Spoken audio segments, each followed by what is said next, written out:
ఓం నమ శివాయ. హర హర మహాదేవ శంభో శంకర హర. అందరికీ ముందుగా శివరాత్రి శుభాకాంక్షలు. శివరాత్రి జరుపుకునేటువంటి ఈ శుభ సందర్భమునందున ముఖ్యంగా అమెరికాలో ఈ శివరాత్రి ఎప్పుడు జరుపుకోవాలి అంటే 25వ తారీఖు జరుపుకోవాలా 26వ తారీఖు జరుపుకోవాలా అనే దాని మీద పెద్ద సందిగ్ధమే ఉన్నది. కాలిఫోర్నియా కానీ అంటే పిఎస్టీ, ఎండిటి, అలానే సెంట్రల్ టైం జోన్లో ఉన్నటువంటి వాళ్ళకి ఏ కన్ఫ్యూజను లేదు. వాళ్ళందరూ కూడా 25వ తారీఖే చేసుకోవాలి. మరి కన్ఫ్యూజన్ వచ్చిందల్లా ఎవరికి అంటే ఈస్టర్న్ టైం జోన్లో అంటే న్యూయార్క్ దగ్గర నుంచి ఫ్లోరిడా దాకా ఈ ఈఎస్టీ టైం జోన్లో ఉన్నటువంటి వారికే. ఎందుకు ఆ కన్ఫ్యూజన్ వచ్చింది, దానికి గల కారణం ఏంటి, మరి ఏ రోజు జరుపుకోవటం అనేటువంటిది నిజమైనటువంటి శివరాత్రి అనేటువంటిది ఇప్పుడు మనం తెలుసుకుందాం.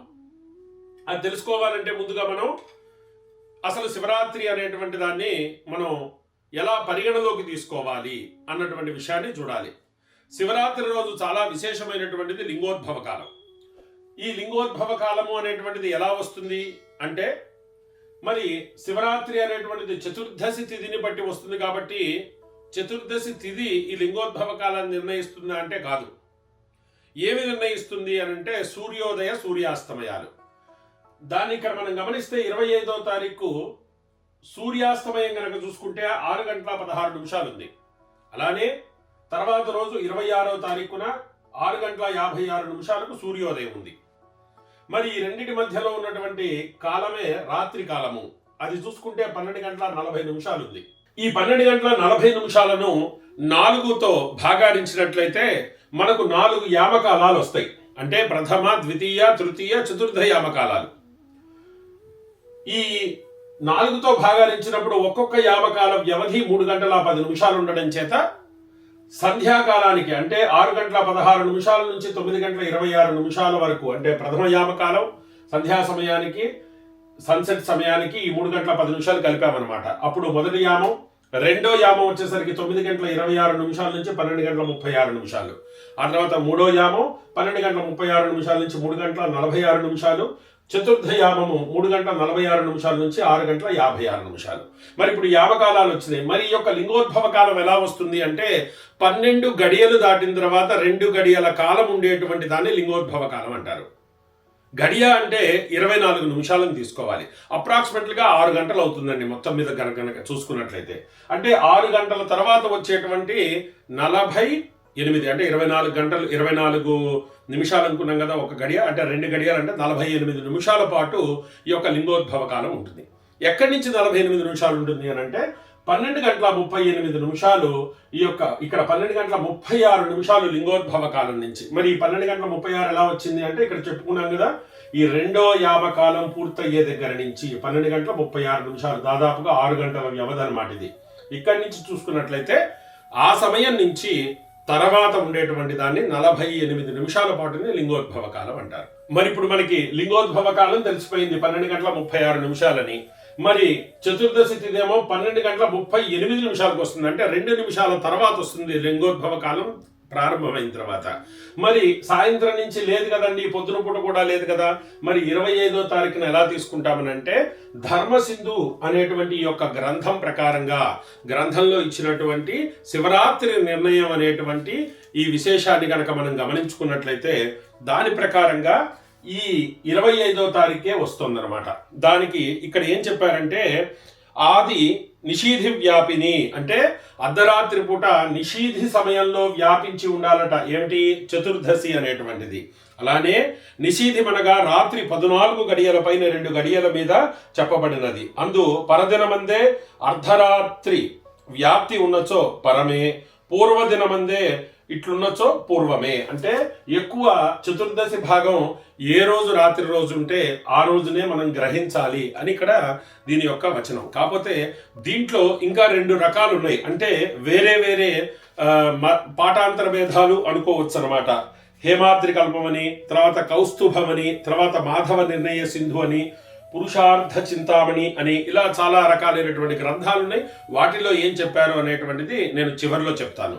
ముందుగా ఇప్పుడు చూసుకున్నట్లయితే ఈ తిథి ప్రకారం కనుక చూసుకున్నట్లయితే శివరాత్రిని ఏ విధంగా నిర్ణయించాలి అని మనకు జ్యోతిష్య శాస్త్రం చెప్తుందో దాని ప్రకారంగా ఈఎస్టీ టైం జోన్ లో కూడా 25వ తారీఖు రాత్రే, ఇందులో ఎటువంటి సందేహము లేదు. మరి 26 అంటున్నారండి, ఎందుకు అంటున్నారు అని అంటే ఇక్కడ చూద్దాం. మరి 26 కూడా పోనీ ఇదే ఫార్ములాని మనం 26కి అప్లై చేసి చూద్దాం. 26వ తారీఖు సాయంత్రం పూట 6:17 సన్సెట్ ఉంది. ఇక్కడ తర్వాత సన్ రైజ్ తర్వాత రోజు అంటే 27వ తారీఖు 6:55 ఉంది. ఈ రెండింటి మధ్యలో ఉన్నటువంటి రాత్రి కాలం 12:38. దీన్ని 4 పెట్టి భాగారిస్తే 9, ఇక్కడ 3:09 వస్తుంది.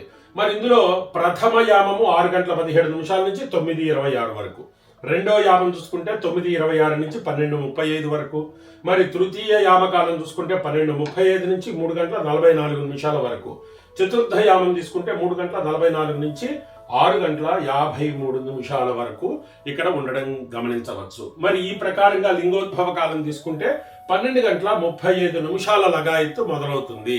అసలు 12:35 తిథే లేదు కదా, చతుర్దశి తిథి. చతుర్దశి తిథి అనేటువంటిది 10:26 అయిపోతుంది 26వ తారీఖును. అంటే మొదట ప్రదోష కాలంలో ఉంది, కానీ అంటే సాయంత్రం వేళలో ఉంది, కానీ ఆ తర్వాత మొదటి యామానికి ఉంది, రెండో యామంలో కేవలం 1 గంట మాత్రమే ఉంది. అంటే మొత్తం మీద ఒక 4 గంటలు మాత్రమే ఉంది ఈవినింగ్ టైంలో. ఆ తర్వాత మొత్తం కూడాను అమావాస్య వ్యాప్తి వచ్చింది. ఇప్పుడు ఏ వ్యాప్తి అంటే త్రయోదశితో కూడుకున్నటువంటి చతుర్దశిని గ్రహించాలా, అమావాస్యతో కూడుకున్నటువంటి చతుర్దశిని గ్రహించాలా అంటే ధర్మసింధు ఖచ్చితంగా త్రయోదశితో కూడుకున్నటువంటి అంటే ప్రదోషముతో కూడుకున్నటువంటి ఈ యొక్క చతుర్దశిని గ్రహించాలి అని చెప్పడం మనం ఈ యొక్క గ్రంథంలో వినవచ్చు. ప్రదోషంతో కూడుకున్నటువంటి ఈ చతుర్దశి అంటే ప్రదోషము అనగా త్రయోదశి ఏ రోజైతే సాయంత్రం వేళలో ఈ ఉంటుందో దాన్నే ప్రదోష వ్రతము అంటారు, ప్రదోష కాలము అని అంటూ ఉంటాం అనమాట. మరి అది ఎప్పుడుంది అంటే 25వ తారీఖే ఉంది. 25వ తారీఖు సాయంత్రం మొదటి 2 యామాలకి కూడాను ప్రదోష కాలంలో త్రయోదశే ఉన్నది. ఆ తర్వాత 3వ యామం నుంచి త్రయోదశి పోయి చతుర్దశి అనేటువంటిది వస్తుంది. సో త్రయోదశితో కూడుకున్నటువంటి చతుర్దశి కాబట్టి 25 రాత్రి చేయటమే, 25 రాత్రి చేయటమే ఉత్తమమైనటువంటిది. ఇది అభిషేకానికి. మరి దీని తర్వాత చతుర్దశి వ్రతము అంటే శివరాత్రి వ్రతము అని ఉందండి అని. మరి ఉపవాసం ఎప్పుడు చేయాలండి అంటే శివరాత్రి వ్రతాలు అని చెప్పేసి వ్రతాలు ఉన్నాయన్నమాట. ఈ వ్రతానికి ఖచ్చితంగా ఈ చతుర్దశి అనేటువంటి తిథి సాయంత్రం వేళలో ప్రదోష కాలానికి ఉండాలి. త్రయోదశి కాదండి, ఇక్కడ ప్రదోష కాలము అంటే ప్రదోషం కాదు. ఇవి రెండింటికి డిఫరెన్స్ ఉంది. అంటే సాయంకాలము చతుర్దశి ఉన్న రోజు శివరాత్రి వ్రతం చేయాలి. ఇక్కడ మళ్ళీ గుర్తుపెట్టుకోవాల్సిన విషయం ఏంటంటే శివరాత్రి వ్రతం వేరు, అలానే ప్రదోష వ్రతం వేరు, అలానే శివరాత్రి అభిషేకం వేరు. మూడు విషయాలు.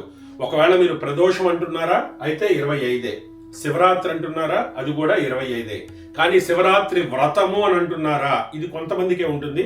ఆ శివరాత్రి వ్రతం చేయాలంటే 26వ తారీఖుకే చేయాలి. ఎందుకంటే సాయంత్రం వేళ మొదటి యామానికి శివరాత్రి వ్రతము చేసేటువంటి ఈ యొక్క తిథి అయినటువంటి చతుర్దశి సాయంత్రం వేళల్లో ఉంది కాబట్టి ఇది క్లారిటీ అనేటువంటిది. మొత్తం మీద శివరాత్రి అనేటువంటిది జాగరణతో పాటుగా ఇలాంటి కన్ఫ్యూజన్ కూడా తెచ్చింది ఈస్టర్న్ టైం జోన్ లో ఉన్నటువంటి వారికి. హోప్ నా వీడియోలో నేను మీకు క్లారిటీ ఇవ్వడానికి ప్రయత్నం చేశాను. ఇంకా ఏదైనా మిస్ అవుతుంటే కింద కామెంట్ చేయండి. ఒకవేళ మీకు ఈ వీడియో నచ్చితే లైక్ చేయండి, షేర్ చేయండి, అలానే షేర్ చేయండి, అలానే సబ్స్క్రైబ్ చేయండి మన ఛానల్కి. సర్వేజన సుఖినో భవంతు. మరొక మంచి విషయంతో మళ్ళీ కలుసుకుంటాను.